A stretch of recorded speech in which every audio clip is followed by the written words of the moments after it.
This is Rei Inamoto's podcast, The Creative Mindset. Welcome to The Intersection, a new segment and an audio version of my essays exploring what the future holds at the intersection of creativity and technology. I am Rei Inamoto, the founding partner of I&Co, a global innovation firm based in New York and Tokyo. Based on the conversations that I have with the top creative practitioners from various industries, I write a weekly essay to dig deeper and analyze where we may be headed as creative and business professionals.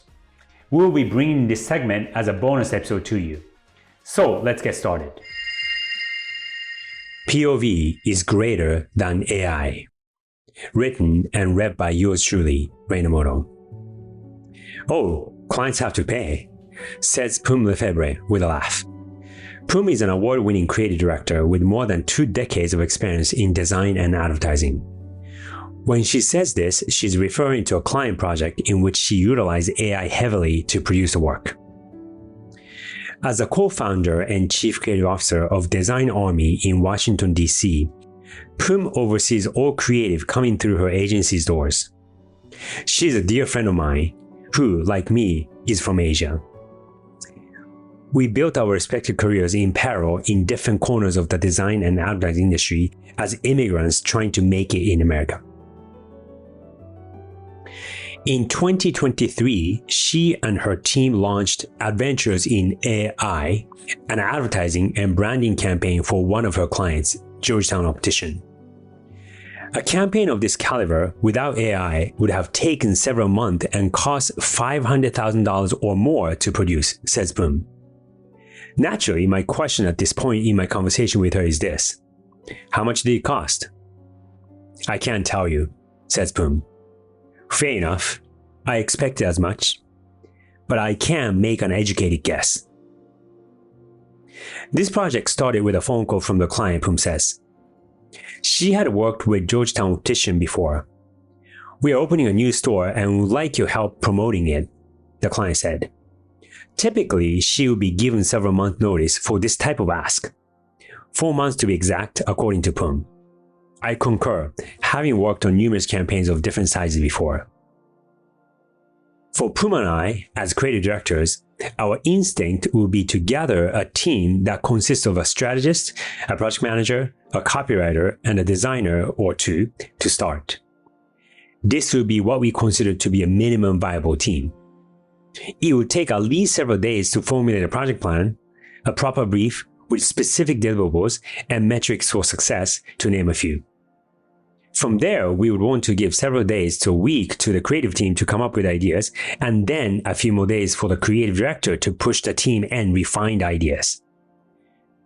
What we present to the client would be initial ideas with some visualizations to help bring them to life. We see the client's reaction, address their feedback, and go back to the client a week or so later. We might repeat one more round, and by this point, about 4 or 5 weeks in, we want to have a clear, refined direction that is approved. We then can start preparing for production. I'll spare the rest, but to break it down, the whole process will look like this. Week 1, call from client, prepare project plan, and brief team. Week 2 to 3, concept. Week 4, present initial ideas to client. Week 5, refine and present again. Week 6, revise and finalize. Week 7 to 8, prep production. Week 9 to 10, shoot and production. Week 11 to 14, post-production and client reviews. Week 15 to 16, finalize, create variations, and deliver. This is a 16-week or 4-month process oversimplified for the purpose of this essay. It is not an unusual or unreasonable timeline if a client wanted something that was professionally produced, or at least it would not have been before AI. As middle-aged creatives like Poom and I, sorry Poom for calling you middle-aged, we have many drawers inside our brains. The more experience we gain, the more drawers we build. Tinker Hatfield, the legendary sneaker designer of Air Jordans and other numerous hits from Nike, said this: creativity is a function of the library in your head. When you sit down to create, it's a combination of everything you've done and experienced up to that point. What differentiates a creative director from a creative is that creative directors, good ones that is, know instinctively which drawer to open and pull out an idea at a moment's notice. They can add a twist to the idea to make it appropriate to the given problem at hand. Many of those ideas in our drawers are random and we just never had the right opportunity or client to present. Others are ideas that we did present but never saw the light of day for whatever reason.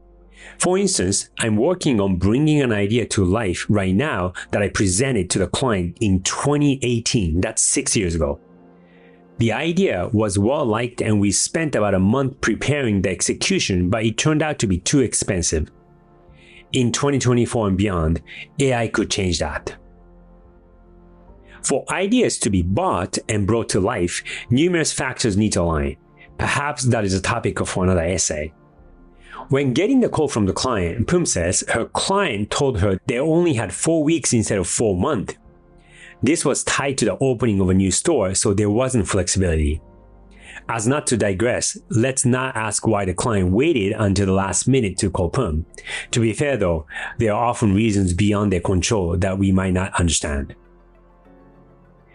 At the time of the client's ask, Pum happened to be experimenting with Midjourney as a hobby to design an imaginary living room or fashion outfits for herself. This turned out to be a moment she could open one of those drawers of ideas and inspirations. Quote, I always had this idea of space tourism and people dressed in a stylish, retro-futuristic way, unquote. By this alone, it's just an interesting visual. To make it relevant to the client, an eyewear brand, Pum did 3 things. Those 3 things came from Pum's experience, story, craft, and speed. This is how Pum was able to connect this loose visual idea to Georgetown optician by creating a backstory. Quote, what if these people, all fashionably dressed, traveled to an imaginary planet and this planet had a different climate with UV and dust that required the travelers to wear glasses to protect their eyes? Unquote. This was a twist she added to the original idea from the drawer inside her brain. Without it, there would be no conceptual connection between the product, glasses, the visual space tourism. The cherry on top was to name the idea Adventures in AI, where AI is the imaginary planet. Without a name, we don't know what to call this idea or how to refer to it. In just a few words, this name creates a clear and memorable impression.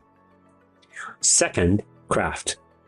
One of the most surprising yet most important steps that Pum tells me that she took was how she rendered glasses, the very product that the client sells. Having experimented with AI, she learned that AI was good at rendering imaginary things, but not good at generating actual things precisely as they exist in the real world. She resorted to using photos of the products and compositing them into AI-rendered figures. This might not sound like a big deal, but I do believe that this was the make or break aspect of her work. It's one thing to realize the limitations of a tool. It's another thing to know how to compensate for those limitations and decide what to do. That requires experience. This insight reminded me of another conversation I had with Chef Yoshihiro Narisawa last year. A Michelin-star chef and voted #1 in Asia in the past, Chef Narisawa creates highly elaborate dishes combining traditional Japanese, French, Spanish, and Chinese cuisine methods with newer gastronomical techniques. Although he has dozens of chefs working under him, it's Chef Narisawa himself who comes up with the recipes. When I asked him how he manages to generate such complex recipes, he says that based on his experience, he's able to imagine the taste of the dish he's creating. After the call from the client, it took only a week and a bit for Pum to go back to and present the work to the client. In the old traditional way, it would have taken her and her team of designers at least a couple of weeks to come up with initial and unfinished work. In this case, not only was she ready to present the idea in a week or so, but she was able to present work that was pretty much finished and almost ready to go. Quote, how many designers did you have on your team, unquote, is my next question at this point in my conversation with her. Quote, it was just me, unquote. Pum says with both confidence and a slight hint of guilt. On this project, unlike regular traditional projects, since she had only 4 weeks, here's how it rolled out. Week 1, call from client and concept. Week 2, present almost finished work. Week 3, add team and expand work.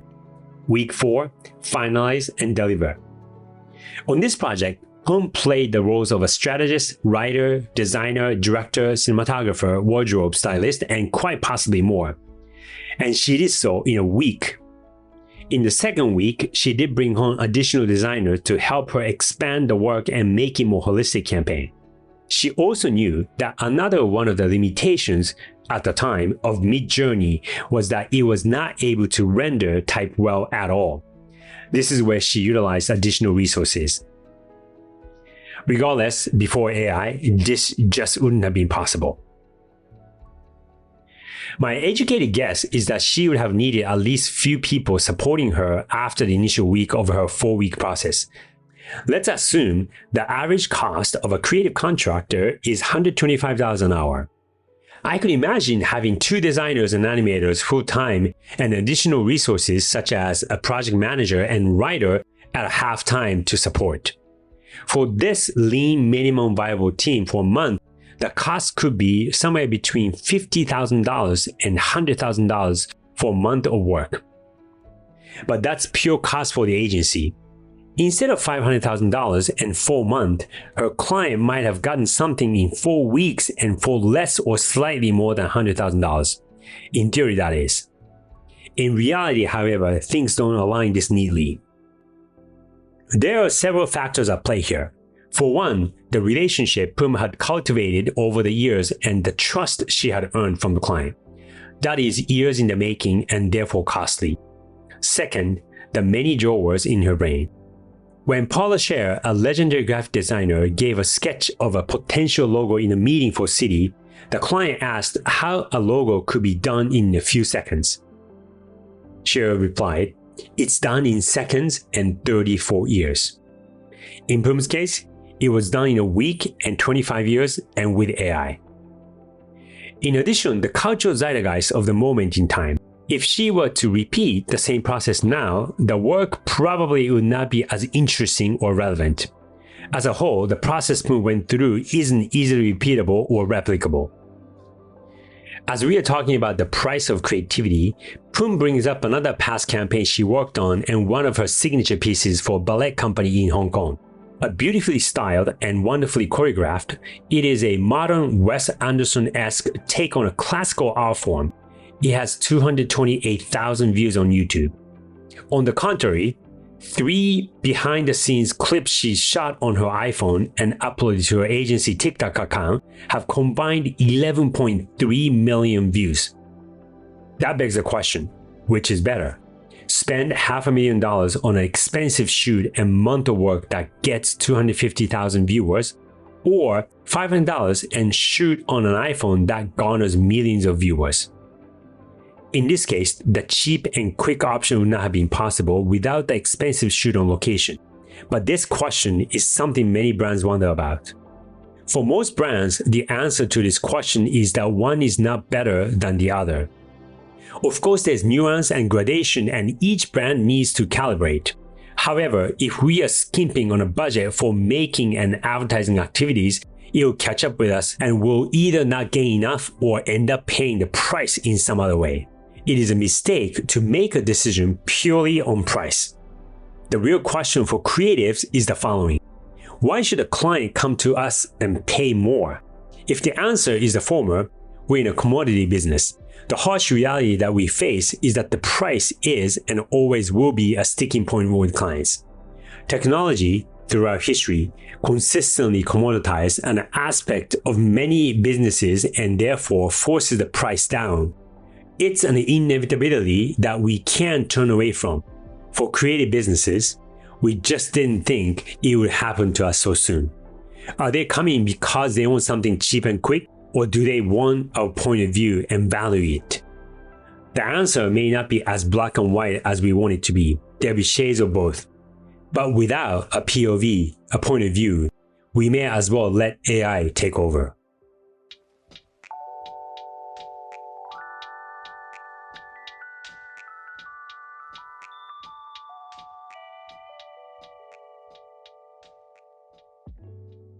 I started writing this newsletter in 2023 as a way to organize my thoughts that come from various conversations with many creative practitioners.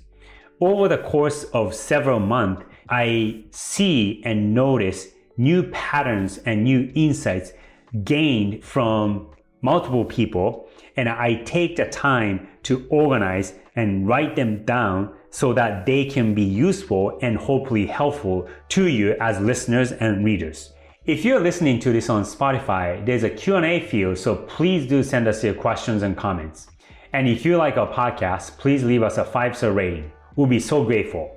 I'm Rei Inamoto, and this is The Creative Mindset. See you next time.